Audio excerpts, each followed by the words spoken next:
Assalamualaikum warahmatullahi wabarakatuh. Innal hamdalillah nahmaduhu wa nasta'inuhu wa nastaghfiruh wa na'udzu billahi min shururi anfusina wa min sayyiati a'malina. May yahdihillahu fala mudilla lahu wa may yudlil fala hadiya lahu. Asyhadu an la ilaha illallah wahdahu la syarika lahu wa asyhadu anna Muhammadan abduhu wa rasuluh. Allahumma shalli ala nabiyyina Muhammad wa ala alihi wa sahbihi ajmain. Amma ba'd. Yang saya hormati Ibu Pimpinan Aisyah Cabang Sumberjo, ibu-ibu sekalian jamaah ketarjian PCA Sumberjo yang dimuliakan Allah. Alhamdulillah, pada sore hari ini meskipun hujan tapi tidak menghalangi kita untuk tetap istiqomah dalam upaya kita tafaqquh fiddin, mendalami agama dengan sama-sama belajar ketarjian. Salawat dan salam semoga senantiasa terlimpahkan kepada Nabiullah Muhammad SAW, keluarganya, sahabatnya, dan seluruh orang yang mengikuti sunnahnya sampai hari kiamat. Jamaah kajian fikih tarjih PCA Sumberjo yang dimuliakan Allah, di minggu yang lalu kita sudah mengkaji tentang fikih darah wanita, mulai dari haid, kemudian nifas dan istihadah. Dan untuk kali ini kita insyaallah akan mengkaji masih pembahasan kitab Thaharah, kitab yang berbicara tentang bersuci. Insyaallah kita akan membahas topik izalatun najasa, menghilangkan najis. Belum kan ya? Menghilangkan najis. Belum ya?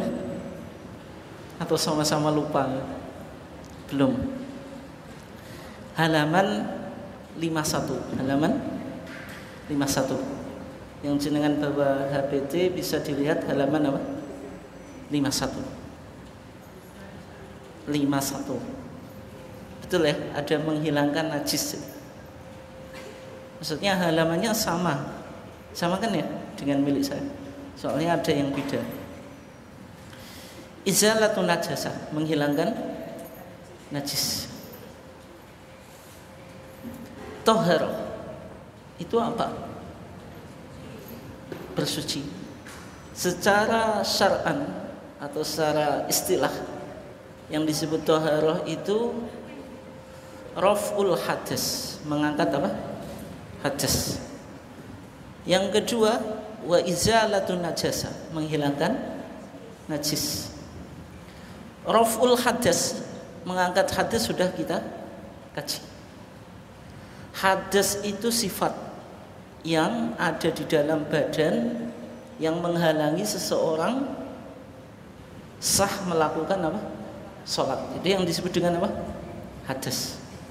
Hadas dibagi menjadi dua, hadas kecil dan hadas besar. Kalau cara mengangkat hadas kecil itu dengan apa? Wudu, dengan wudu.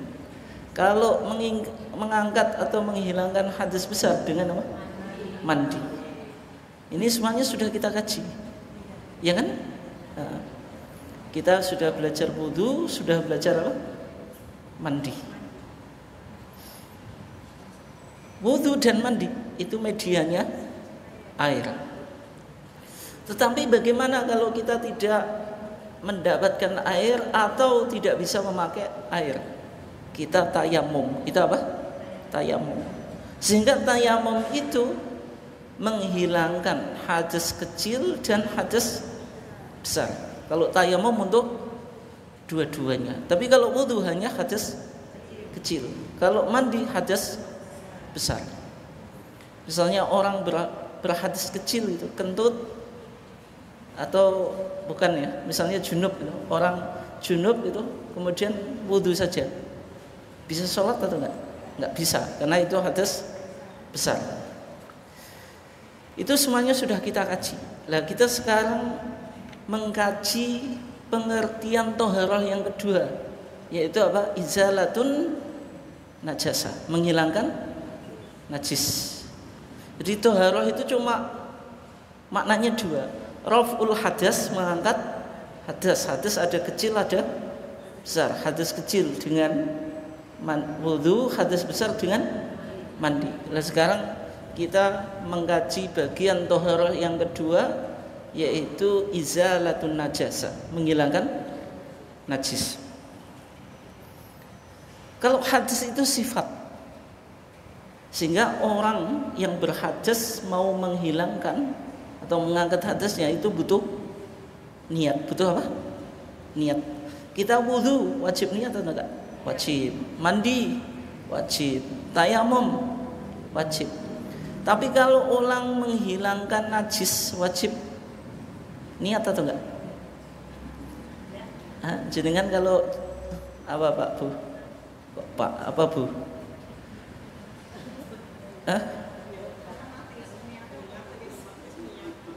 Niat ya. Misalnya jenengan kena pipis gitu, ketika membersihkan niat, nawaitu ngilangi najis, enggak dong. Jadi yang diwajibkan niat itu hanya mengangkat hadas. Kalau najis tidak perlu apa? Niat. Tidak perlu apa? Niat. Kalau hadas itu dia sifat orang yang kentut, itu kan kita nggak tahu tuh ya. Misalnya kentut kan hadas kecil, maksudnya itu hanya sifat. Dia habis kentut berarti dia muhdits, orang yang berhadas. Tapi kalau orang yang kena najis itu kelihatan, secara umum kelihatan. Meskipun nanti najis ada dua ya, ada najis apa? Ainiyah, ada najis hukmiyah. Najis ainiyah itu yang bisa dilihat. Kalau hukmiyah tidak bisa dilihat itu. Tapi secara umum namanya najis itu pasti ainiyah, pasti ada apa? Bendanya. Ada apa? Bendanya. Oke, kita bahas ya. Apa yang disebut najasah atau najis? Najis itu secara sederhana sesuatu yang kotor yang menghalangi sahnya apa? Seseorang. Tapi tidak selalu yang kotor itu najis. Itu yang kita harus pahami ya. Misalnya ludah. Ludah itu najis atau enggak? Najis ludah? Najis? Enggak. Ludah itu tidak najis. Tapi apakah kotor? Ya, itu. Tapi kalau sesuatu yang najis pasti kotor. Secara umum pasti kotor. Oke, sekarang orang sholat itu kan syaratnya apa? Suci dari hadas kecil dan hadas besar dan dari apa? Najis. Di tiga tempat. Di tiga apa? Tempat. Yang pertama itu pada badannya. Badannya nggak boleh kena apa? Najis. Kalau kena najis maka tidak sah. Maka tidak apa? Sah. Dalilnya apa? Dalilnya ini ya dalil ibu-ibu, yaitu ibu-ibu apa Bu? Ibu-ibu apa? Lagi haid, terus haidnya berhenti, mau sholat kan nggak bisa, harus apa? Membersihkan tubuhnya dengan apa? Dengan mandi. Itu menunjukkan kalau orang sholat itu badannya harus apa? Harus suci, harus suci. Bahasanya suci ya. Nanti kalau bersih itu suatu yang bersih belum tentu Itu ya. Dasarnya apa? Nanti jenengan lihat halaman 771, itu di dalilnya ya. Dalil yang 55 Bu ya. 55. Hadis Khawlah binti Yasar. Hadis siapa? Khawlah binti Yasar. Dalil yang 55. Sudah bisa tuh ya cara baca HPT. Kadang soalnya pakai footnote Bu. Footnote-nya itu footnote ending ya, bukan footnote di bawah. Jadi dalilnya itu apa? Jenengan ikuti nomornya. Itu kan ada dalil nomor 55 halaman 71. Hadis Abu Hurairah menceritakan Khawlah binti Yasar. Kata Khawlah ya, ya Rasulullah laisa li illa thawbun wahidun. Ya Rasulullah, saya enggak punya baju kecuali satu. Jadi Khawlah itu bajunya cuma satu. Jenengan berapa? Berapa lemari? Banyak lemari. Jadi Khawlah itu bajunya cuma satu. Wa ana ahidhu fihi, sudah bajunya satu dia khed lagi. Dia apa? Khed lagi. Maka ketika itu Rasulullah bersabda, fa idza tahurti faghsili.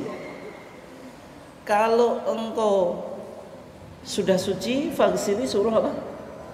Mandi. Berarti ini menunjukkan apa? Wanita yang haid ketika mau sholat badannya harus disucikan atau dengan apa? Mandi. Maudhi ad-dam, yaitu tempat yang kena darah. Thumma yusolli fi, kemudian engkau apa? Sholat. Ini menunjukkan kalau wanita yang haid mau sholat itu harus apa? Suci di dalam apa? Badannya. Itu yang pertama. Yang kedua, suci pakaian. Suci apa? Pakaian. Suci pakaian itu diceritakan di hadis Asma binti Abi Bakrin. Jadi Abu Bakar itu punya seorang anak namanya siapa? Asma.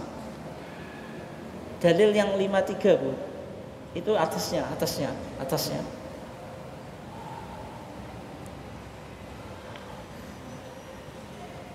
Yaitu ja'at imra'atun ila Nabi sallallahu alaihi wasallam faqalat, ada seorang wanita yang datang kepada Nabi, kemudian dia berkata, ihdana yusibu thawbaha min damil haid. Ya Rasulullah, salah satu dari kita, maksudnya para wanita, bajunya itu kena darah haid. Kaifa tasna'u, bagaimana dia berbuat? Berarti darah haid najis atau enggak Bu? Najis atau enggak? Najis gitu. Faqala tahuttuhu thumma taqrusuhu bil ma' thumma tandahuhu thumma tusalli fi. Artinya apa? Kalau pakaian kena darah haid itu enggak cukup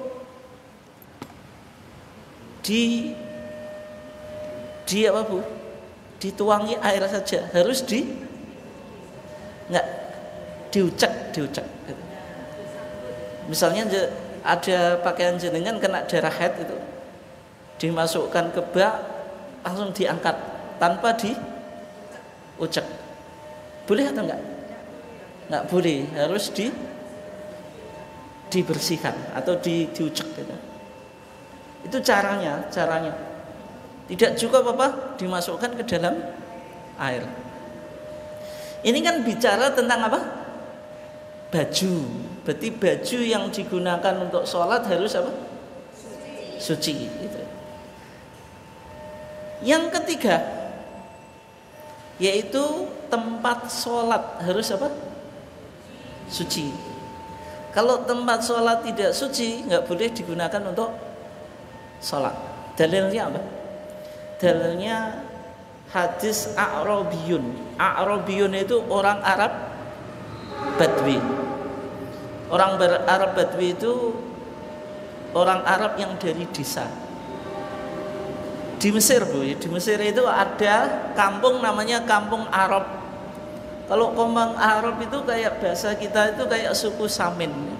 Di Bojonegoro kan ada suku Samin tuh ya. Pernah dengar atau enggak? Oh. Dia nggak mau menerima modernitas. Itu disebut Arab. Tapi kalau di zaman Rasulullah, Arabiyun itu orang yang jauh dari kota.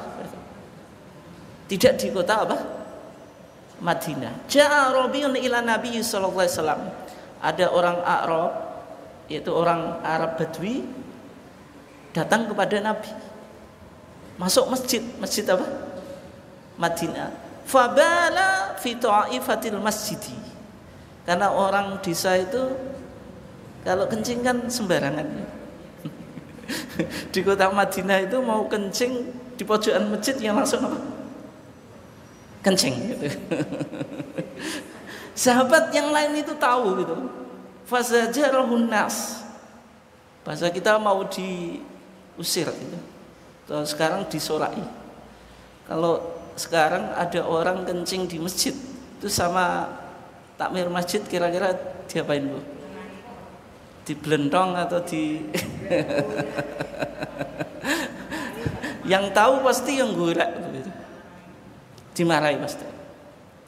Tapi kan Nabi bilang apa? Nggak usah, biarin saja. Itu luar biasanya Nabi itu. Kita mungkin nggak bisa sabar seperti apa? Nabi, wong ibu-ibu itu anaknya kencing itu pasti kencing sembarangan pasti ya diajar, Bu ya. Tapi kalau Nabi itu luar biasa, dibiarin gitu. Orang kencing ya biar menikmati apa? Kencingnya. Akhirnya apa? Kencing. Habis kencing, Nabi memintakan sahabat yang lain untuk membawakan satu timba air. Kemudian apa? Disiram. Fa'uhriqa alaih. Menunjukkan masjid itu kan tempat sholat, nggak boleh kena najis itu. Sehingga syarat sahnya sholat itu harus suci dari najis di 3 hal. Apa tadi? Badanan, thauban, makanan. Di badan, di pakaian, dan tempat sholat. Tempat apa? Sholat. Itu harus apa? Suci. Jadi nggak cukup misalnya hanya suci badannya, atau misalnya hanya tempatnya, atau misalnya hanya pakaiannya. Jadi harus suci dalam 3 hal itu, yaitu badan, pakaian, dan tempat sholat. Kita baca sekarang bagaimana putusan tarjih. Wa mata asabatin najasatu ba'dha badanika. Wa mata, dan apabila asabat mengenai apa an-najasatu, najis, ba'dha badanika, sebagian badanmu. Ini secara umum, Pak. Secara umum, Bu. Orang kena najis itu secara umum kan hanya sebagian. Sebagian atau semuanya? Sebagian. Misalnya jenengan punya anak, itu anaknya kencingnya, pipisnya kena pakaian, kena baju, itu kan sebagian. Nah, secara umum loh, secara umum. Ya kecuali kalau orang jalan itu samping sapi tank jatuh ke dalam. Jatuh pun pasti ya sebagian. Ya kecuali kelelep. Itu. Makanya kan di sini dikatakan apa? Sebagian. Au thiyabaka, atau pakaianmu, au musallaka, atau tempat sholat engkau. Faghsilhu anha, maka suruh apa? Mencuci. Tapi kalau cara mencuci darah haid itu tadi bil hathi wal qorsi min damil haid, dengan dihilangkan darahnya, kemudian atau tadi dikucek, kemudian apa? Digosok. Tidak cukup apa? dikum saja. Itu ya. Itu kalau darah apa? Darah haid.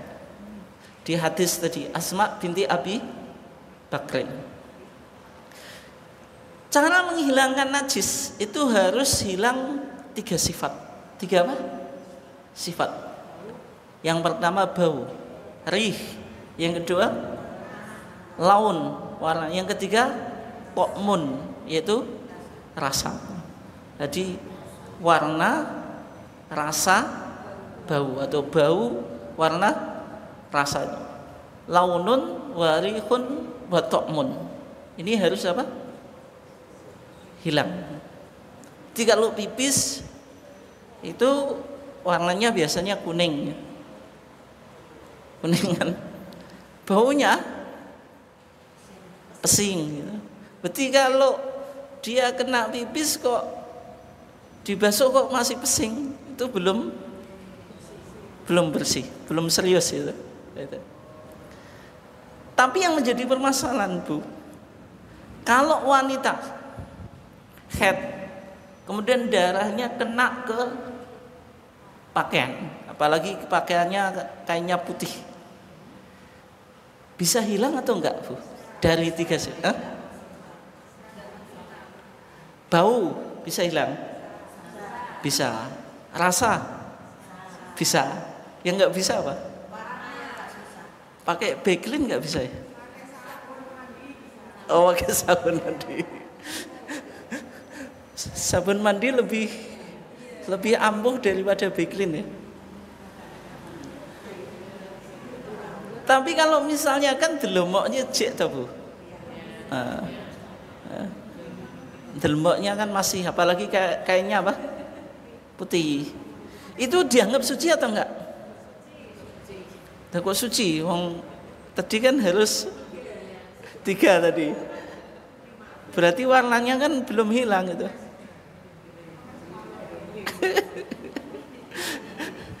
Gimana, Bu, itu?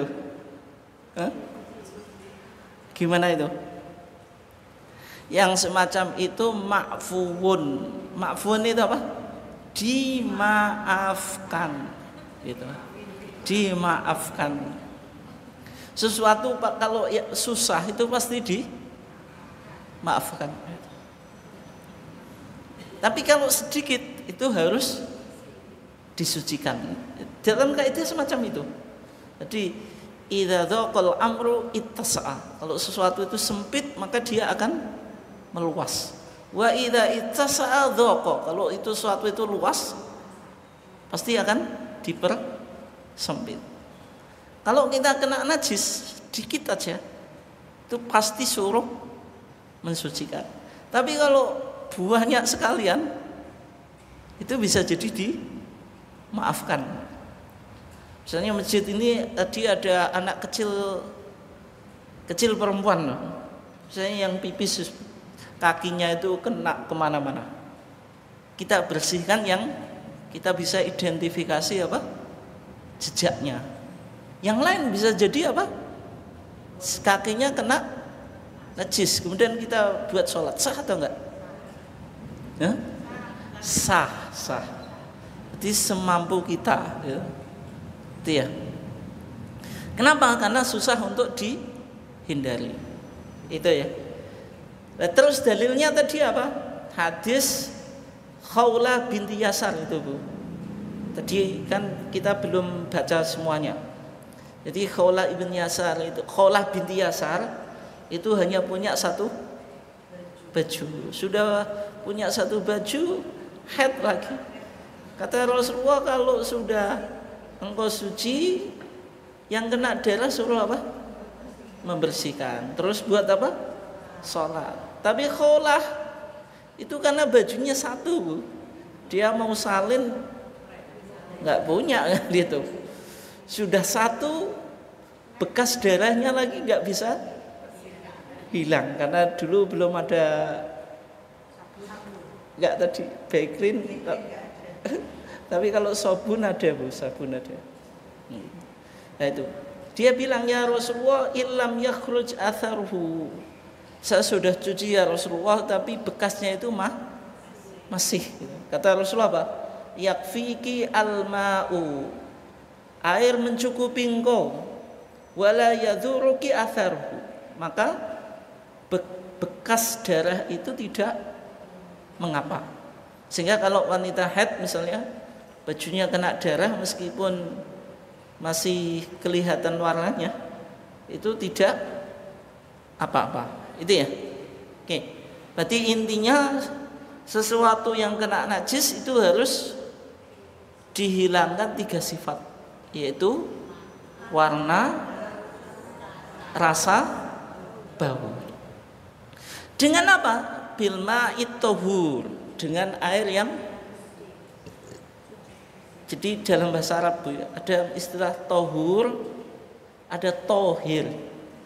Kalau tahur itu suci pada zatnya, mensucikan yang lain. Tohirun mutahhirun, itu yang disebut air mutlak. Air apa? Mutlak. Ini sudah kita kaji, cuma jenengan ingat atau enggak? Sudah Bu, awal-awal. Air mutlak itu suci dan mensucikan. Contohnya apa Bu? Air hujan, air sumur, mata air, air laut, air apa? Ledeng. PDAM. PDAM itu dari mana? Enggak dari sungai kan itu. Air aqua suci mensucikan atau enggak? Suci dan mensucikan, boleh dibuat wudu? Boleh atau enggak? Air aqua galon-galon itu loh. Sentah isi ulang. Boleh atau enggak? Boleh ya. Tapi kalau kan beli.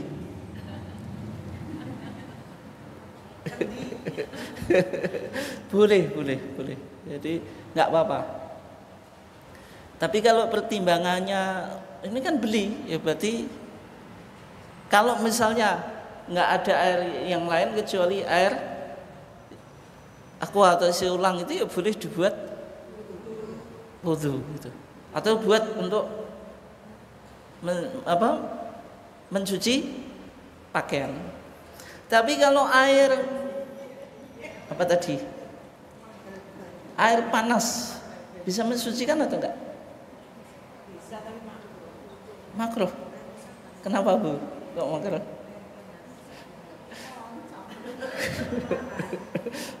Panas ya, panas melancat ya. Enggak, maksudnya gini, ya enggak terlalu panas itu. Atau misalnya jenengan wudu dengan air yang dimasak, boleh enggak? Boleh, enggak apa-apa. Kalau di tempat kita enggak umum ya, kalau kita di Timur Tengah karena musimnya itu 4 musim. Kalau musim dingin itu mandi semuanya ya pakai air panas gitu.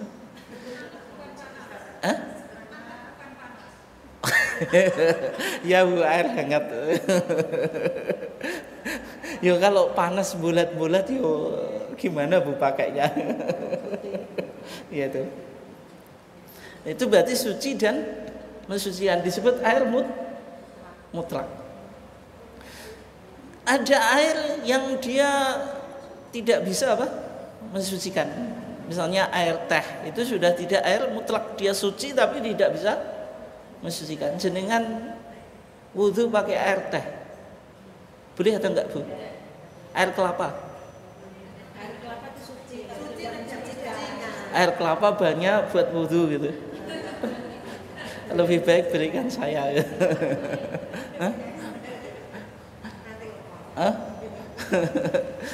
Itu mensucikan atau enggak? Tidak mensucikan. Kenapa? Karena dia tidak mutlak. Makanya teh itu kan bahannya 3. Apa? Gula, teh sama air. Tapi yang lebih dominan disebut apa? Tehnya, airnya atau gulanya? Tehnya. Berarti itu airnya sudah tidak mutlak gitu. Kopi sama juga. Kan ada airnya tapi lebih dominan kopinya. Berarti tidak bisa dibuat bersuci dan juga menghilangkan najis itu. Tapi kalau air, ini penting Bu ya. Tapi ini konteksnya bukan menghilangkan najis ya, tapi wudhu atau mandi. Kecampur sabun, kan umum tuh ya. Jenengan mandi pakai bak, sabunnya ada di situ. Suci dan mensucikan atau enggak? Boleh dibuat wudhu atau enggak? Boleh atau enggak? Kecampuran sabun. Hah? Lihat kadarnya ya. Kalau sabun semuanya itu boleh. Dasarnya apa? Yaitu Nabi ketika menyuruh memandikan mayat, kan perempuan dimandikan perempuan. Kalau Nabi itu orang memandikan mayat kan airnya 3. Ada apa Bu? Air biasa, air sabun, kemudian kapur barus itu. Itu kan ada kecampuran itu. Tapi sama Nabi membolehkan. Kesimpulannya apa? Orang yang meninggal itu dimandikan dengan air sebagaimana untuk orang yang hidup. Berarti air yang kena sabun itu masih disebut air mutlak. Kecuali kalau sabunnya penuh Bu, yang misalnya kalau dibekukan itu jadi sabun itu. Nah, itu sudah tidak mutlak. Tapi nek kecampuran itu tidak apa-apa. Oke. Nah, ini wa yu'fa baqa'u athariha min ahadi awsafiha, dan dimaafkan bekas najis itu dari salah satu 3 sifat tadi, yaitu rasa, warna, dan apa? Dan bau. Semua yang kita kaji ini dalam istilah mazhab Syafi'i disebut najis mutawassithah. Najis itu 3 ya. Ini di tarjih nggak ada istilah itu, cumanya kan sebenarnya sama. Cumanya tarjih tidak menggunakan istilah apa? Fikih. Najis itu 3. Ada najis yang pertama, kita awali dari yang ringan, mukhaffafah. Mukhaffafah itu najis yang ringan. Maksudnya yang ringan itu apa? Cara membersihkannya tidak harus gak ngoyo. Cukup dipercikan air itu ya. Itu mukhaffafah. Yang kedua mutawassithah. Mutawassithah itu pertengahan, sedang. Umumnya kalau kita bicara najis itu mutawassithah. Oke ya. Yang ketiga disebut mughalladah. Mughalladah itu najis berat. Tidak cukup dicuci, harus dicuci sebanyak 7 kali, salah satunya dengan debu. Dengan debu. Debu itu tanah. Dengan tanah itu. Dengan tanah. Itu pembagian najis ya. Semua yang sudah kita kaji itu najis apa? Mutawassithah. Jelas ya? Nah. Terus najis mutawassithah ada 2. Ada yang ainiyah. Ainiyah itu bendanya kelihatan. Ya, kita bicara 3 tadi, harus hilang rasa, warna, bau, itu berarti ainiyah. Kalau enggak ainiyah ya enggak mungkin kita bisa menghilangkan 3 sifat. Hukmiyah itu secara hukum. Misalnya Bu, tadi kok ada, mohon maaf ini contoh saja, ada orang gila masuk masjid sini, kencing dia, jenengan kejar gitu habis kencing, tapi jenengan belentongi enggak ya? Rasulullah saja enggak. Tadi kok kencing itu, jenengan cari bekasnya, loh kok nggak ada ya? Padahal tadi jenengan tahu kalau dia apa? Pipis, kencing. Itu berarti apa? Hukumnya, pokoknya jenengan apa? Yang potensio tadi di sini kayaknya ya sudah disiram di sini saja, meskipun tidak kelihatan. Itu namanya apa? Hukmiyah. Kita nggak bisa mengetahui bendanya, tapi kita yakin kalau ada apa? Najis. Itu namanya secara hukum. Secara hukum saja itu dihukumi apa? Najis. Kita sekarang, ini penting Bu, ada hubungannya dengan kasus ibu-ibu ketika punya anak, yaitu najis mukhaffafah. Najis apa? Mukhaffafah. Najis mukhaffafah tadi apa? Ringan. Maksudnya ketika membersihkan itu cukup dipercikan. Percikan itu gini loh Bu, ini air piuk-piuk gitu. Itu namanya mempercikan. Di sini dikatakan wandoh. Wandoh itu dan percikanlah. Baulal gulam, kencing anak laki-laki. Kalau disebut gulam itu berarti bukan perempuan, bukan jariyah. Malam yat'am, selagi dia tidak makan. Tapi kan nyusu. Iya, maksudnya dia hanya minum susu ibunya. Berarti syaratnya najis mukhaffafah itu hanya berlaku untuk anak laki-laki atau bayi laki-laki. Perempuan enggak masuk Bu. Tapi ini bukan perbedaan gender. Sekarang kan isu itu harus ada persamaan gender equality, persamaan gender itu semuanya harus disamakan. Tapi nggak bisa loh Bu, guyonannya gitu. WC laki-laki sama WC perempuan itu tetap harus dibedakan. Pegiat gender itu kalau memaksakan semuanya harus sama, sudah. Kan banyak tuh pegiat gender perempuan. Kalau WC-nya disatukan mau atau enggak? Pasti enggak mau gitu. Ya memang ada sisi yang memang berbeda dan ada sisi yang memang harus disamakan. Tidak semuanya disamakan gitu. Nah, tadi ini hanya berlaku untuk apa? Bayi laki-laki. Syaratnya dua. Yang pertama apa?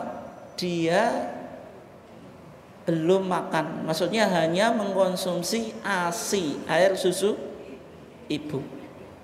Kalau sekarang banyak perempuan yang tidak ngasih ASI kepada bayinya.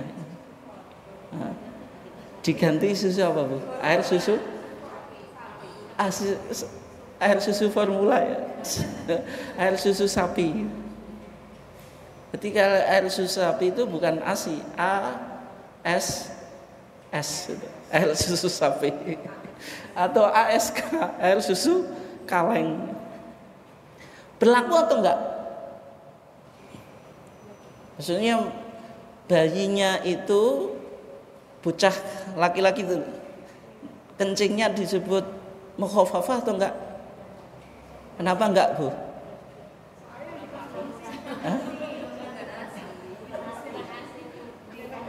Iya, sekarang formula itu komposisinya apa?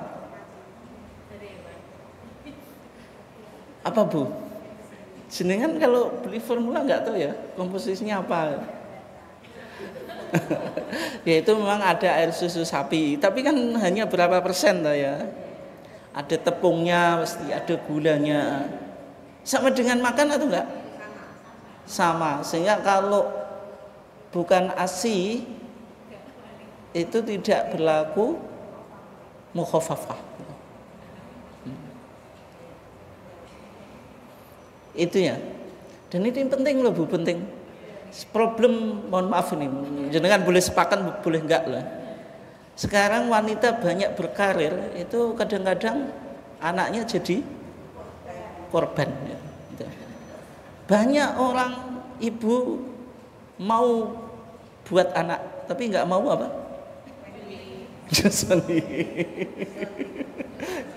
Dan ternyata dalam dunia medis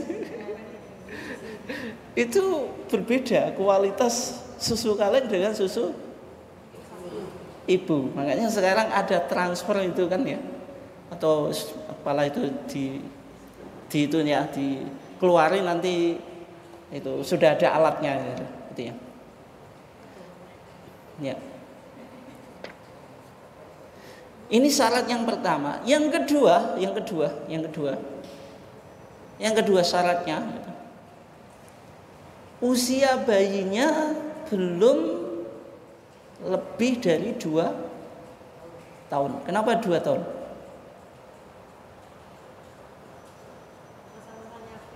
Ya, karena kalau anak sudah 2 tahun itu usia nyampe. Wal walidatu yurdina auladahunna haulaini kamilain. Para ibu itu hendaklah menyusui anaknya 2 tahun penuh. Jadi kalau 2 tahun penuh itu sudah waktunya apa? Nyampe. Tapi itu menghitung usia apa, Bu? Menghitung usia hamil atau enggak? 9 bulan gitu. Berarti itu kalau sudah disapeh itu sudah waktunya atau belum, Bu? Sebagian orang katanya enggak mentolol, Bu. Hah? Iya. Saya enggak tahu. Kalau dulu jenengan ketika punya anak itu ya. Berarti itu sudah menghitung masa apa? Masa kehamilan. Oke ya. 2 apa? 2 tahun. Berarti kalau usianya itu lebih 2 tahun, Bu. Lebih apa? Lebih 2 tahun. Kok cek 2 tahun kok cek nyusu ini. Itu berarti sudah apa? Sudah najisnya tidak dianggap apa? Mukhaffafah. Tidak dianggap apa? Mukhaffafah. Meskipun sekarang anak yang nyusu kaleng itu sudah usia hampir 5 tahun kadang masih ngedot, Bu ya. Ini yang disebut apa? Najis mukhaffafah. Dalilnya apa? Dalilnya yaitu hadis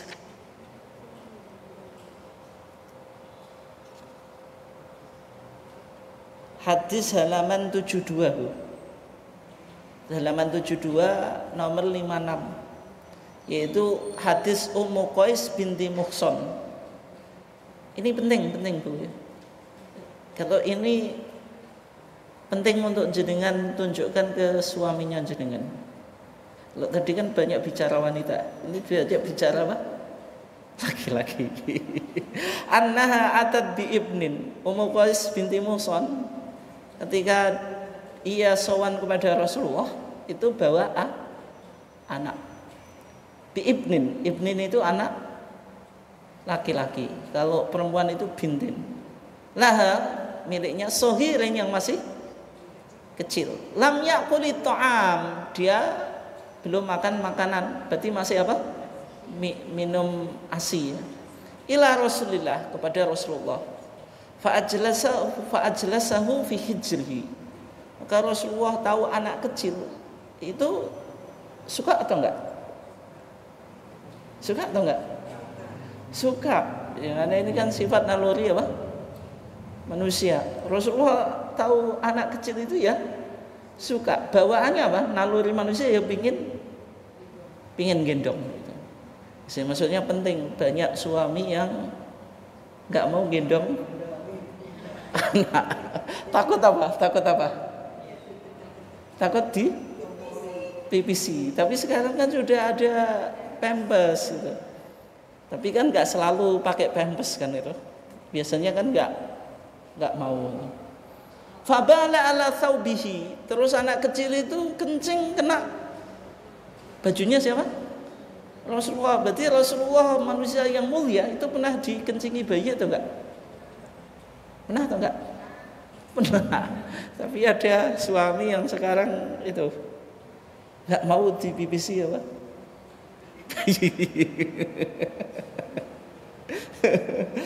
Fada'a bima'in, maka Rasulullah meminta air, fanadhahu wa lam yaghsilhu. Cuma apa, dipercikan, tidak sampai dicuci. Menunjukkan ini bayi najis apa? Mukhaffafah. Jelas ya? Nah. Terus sekarang yang ketiga disebut najis mughalladah. Mutawassithah sudah yang awal tadi. Mughalladah. Kalau kita baca di putusan tarjih ya, waghsil, suruh basuh, min nu'abi kalbin, dari air liur anjing, sab'a marot, 7 kali, ihdahunna, salah satu dari 7 itu.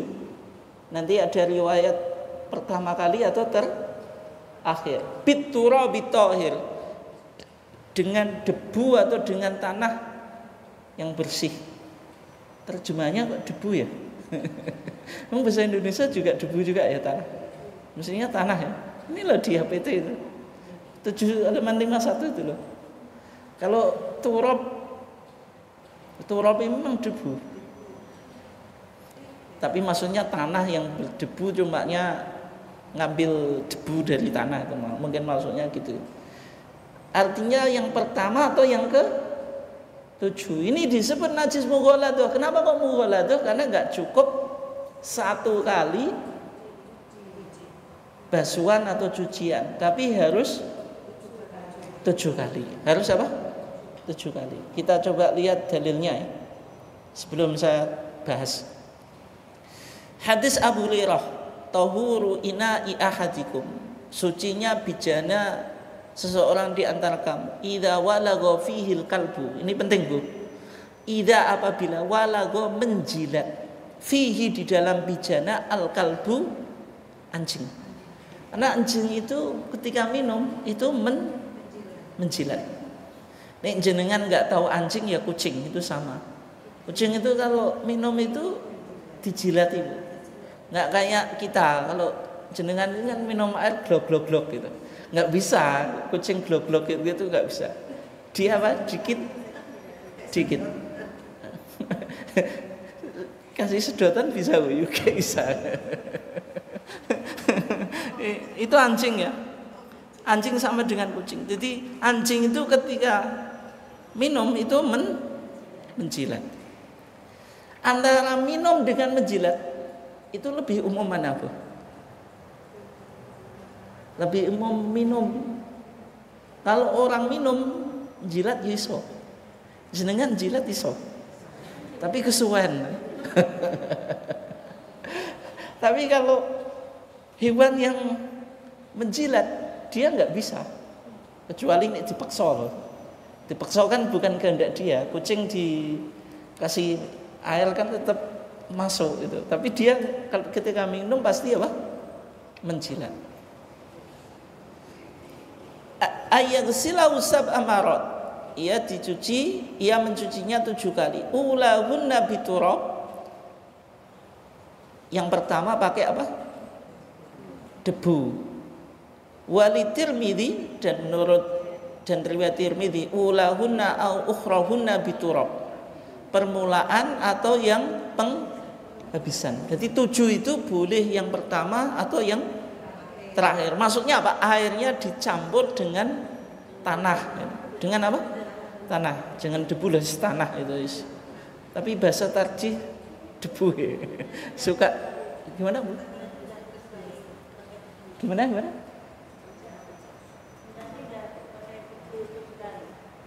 Enggak sekali saja. Jadi dia ngitungnya gini.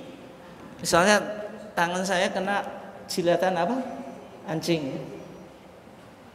Ini dibersihkan dulu. Terus apa? Dicuci 7 kali. Bisa cucian yang pertama yang airnya dicampuri tanah, bisa cucian yang terakhir. Tapi kebanyakan ulama menguatkan cucian yang pertama. Kenapa? Kenapa, Bu? Masuk akal, ini masuk akal. Enggak, kenapa? Ini nanti terakhir jenengan masih butuh menghilangkan tanahnya. Sehingga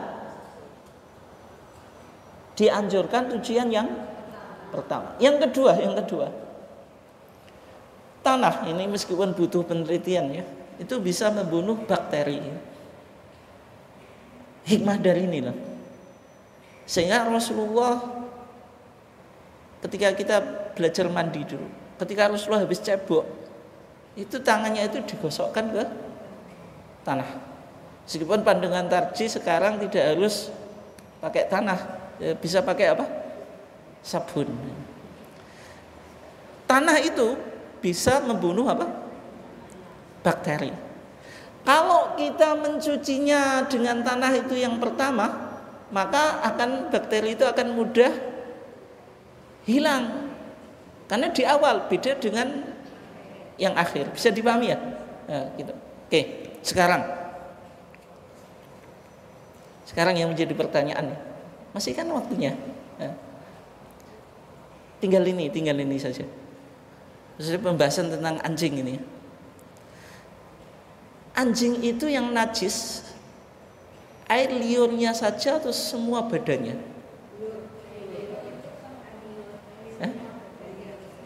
Berarti selain air liur enggak najis, Bu?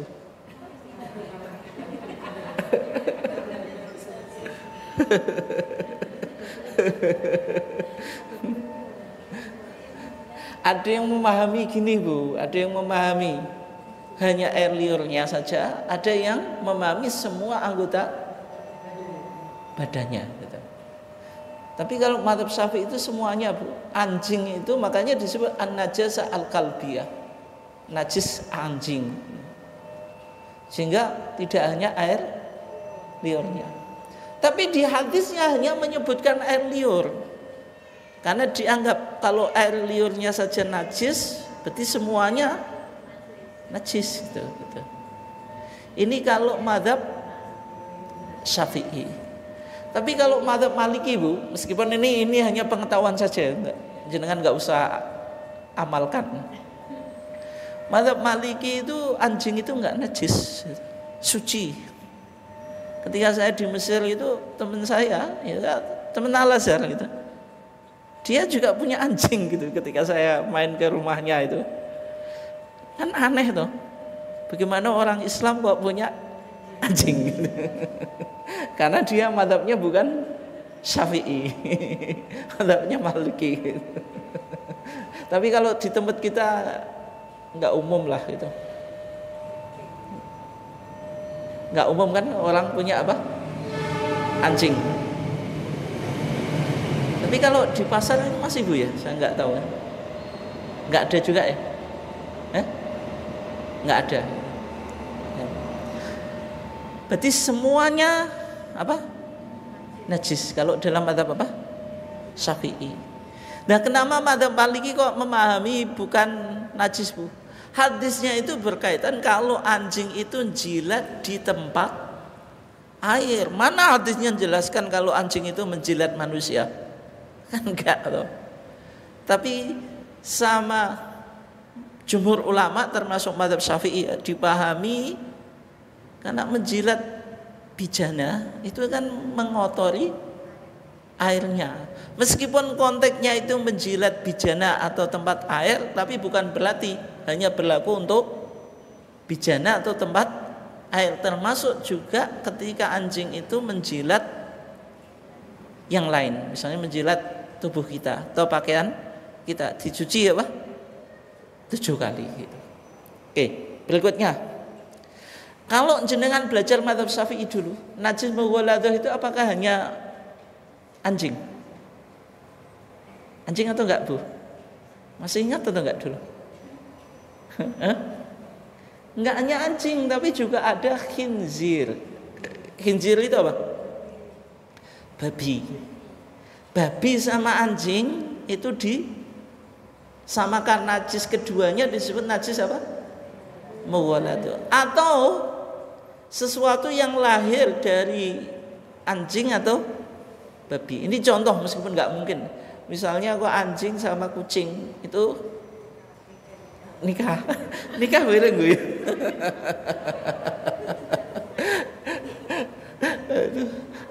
Kawin gitu ya, punya anak gitu, anaknya juga apa? Najis itu. Anaknya. Tapi anaknya loh. Tapi kalau kucingnya ya tetap apa? Suci. Kalau jilatan kucing suci atau enggak, Bu? Suci. Jadi kalau kucing jilat ke bak itu, atau misalnya apa? Dijeding itu bisa jadi dijilati kucing loh. Itu enggak najis. Persoalan kalau jenengan jijik itu enggak apa-apa dibersihkan. Suatu yang tidak najis kan bisa jadi tiap orang kan beda-beda. Tapi kalau pas kita enggak punya persediaan air, ya kalau airnya banyak kayak sekarang. Kalau di sebagian tempat itu ngangsu bareng ya. Terus ngangsu pakai bak, airnya wah jilat kucing. Padahal ngangsu ya antri. Itu ya. Berarti kalau jilatan kucing tidak najis. Kembali ke tadi. Kalau babi najis atau tidak? Kalau mazhab Syafi'i pakai kias, Bu. Kias itu apa? Disamakan atau dianalogikan. Tapi yang menjadi pertanyaan, babi itu sudah ada di zaman Nabi atau belum? Sudah. Al-Quran bilang lahmul khinzir, daging apa? Babi. Yang haram itu kan termasuk apa? Daging babi. Kalau lemak babi, Bu, haram atau enggak? Al-Quran bilang lahmun itu apa? Daging. Lah kalau lemaknya, kalau kulit itu ya, sekarang ada kuliner di Bali, Bu ya. Nggak, di Bali itu ada babi guling. Saya hanya cerita loh, jenengan nggak usah coba. Babi guling itu kan kulitnya crispy gitu. Itu. Kelihatannya, Bu, kelihatannya. Saya kan harus tahu toh gitu, supaya bisa nerangin. Kalau nggak tahu kan saya nggak bisa nerangin itu. Crispy kan kriuk-kriuk toh. Itu halal atau haram? Haram meskipun kulit. Al-Quran bilang lahmul khinzir itu menyebut yang umum dikonsumsi. Kalau apa? Kalau dagingnya saja haram, apalagi kulitnya, gitu ya. Sebagaimana memukul orang tua itu hukumnya apa? Enggak ada dalilnya di dalam Al-Quran. Yang ada wala taqul lahuma apa? Uffin. Apa? Bilang ke orang tua saja, itu enggak boleh, apalagi mukul, kan itu. Bisa dipahami ya? Nah. Yang kedua, mazhab Syafi'i bilang karena babi itu aswa'u halan, hewan yang paling jorok itu apa? Babi, Bu, babi. Kenapa kok diharamkan? Karena ada cacing apa? Pita. Kalau umumnya bakteri, virus kena itu, kena api, mati atau enggak? Mati, Bu, mati. Di sekian panas itu mati. Tapi katanya kalau cacing pita, meskipun panasnya itu tinggi, itu masih ada yang hidup gitu. Sehingga Al-Quran apa? Mengharamkan. Kalau yang lainnya mungkin daging apapun lah itu, ketika jenengan masaknya sesuai panas itu mati. Kadar panasnya itu loh, maksudnya berapa derajat itu. Tapi kalau babi tidak. Itu kenapa kok diharamkan? Intinya sebelum saya tutup, babi itu sudah ada di zaman Nabi. Sudah ada di zaman Nabi. Kenapa kok Nabi tidak menjelaskan? Menunjukkan kalau memang najisnya babi itu sama dengan najis yang apa? Yang lain, tidak masuk najis mughalladah. Makanya di tarjih enggak ada. Hanya disebutkan apa? Anjing. Kalau babi tidak. Tapi ini jenengan ujian, sudah usia gini mau ujian kemana? Ini kalau ada ujian misalnya ya diikuti madzhab Syafi'i. Najis mughalladah apa? Anjing sama babi. Tapi kalau ditarjih ya hanya anjing. Babi tidak termasuk najis mughalladah. Dia masuk najis mutawasithah. Berarti apa? Cukup sekali. Mungkin itu saja kajian kita. Intinya najis dibagi menjadi 3. Mukhafafah, najis ringan, cukup dipercikkan. Najis mukhafafah itu pada bayi laki-laki, bukan perempuan ya. Syaratnya 2, dia hanya minum ASI, belum makan makanan. Yang kedua usianya belum 2 tahun itu. Yang kedua ada najis mutawasithah. Umumnya najis yang kita bersihkan itu ya pasti najis apa? Mutawasithah. Mutawasithah itu selain najis babi, najis anjing dan najis bayi laki-laki yang kecil tadi. Itu mutawasithah. Mutawasithah ada 2. Ada ainiyah yang ada apa? Bendanya, wujud apa? Wujud najisnya. Dihilangkan dengan menghilangkan 3 sifat. Apa tadi? Rasa, warna, bau. Yang berikutnya hukmiyah. Hukmiyah itu kita yakin ada najis tapi kita tidak bisa melihatnya. Itu ya. Kemudian yang terakhir najis mughalladah, yaitu najis pada anjing. Cara mencucinya enggak cukup sekali, tapi 7 kali. Bisa yang pertama atau yang terakhir, tapi yang dikuatkan yang pertama. Bagaimana kalau babi? Babi tidak masuk najis mughalladah. Meskipun menurut madzhab Syafi'i masuk najis apa? Mughalladah. Kalau menurut siapa? Madzhab Syafi'i. Gitu. Mungkin itu saja. Nggak ada pertanyaan kan? Tak ada. Nggak ada. Kalau nggak ada kita cukupkan. Wassalamualaikum warahmatullahi wabarakatuh.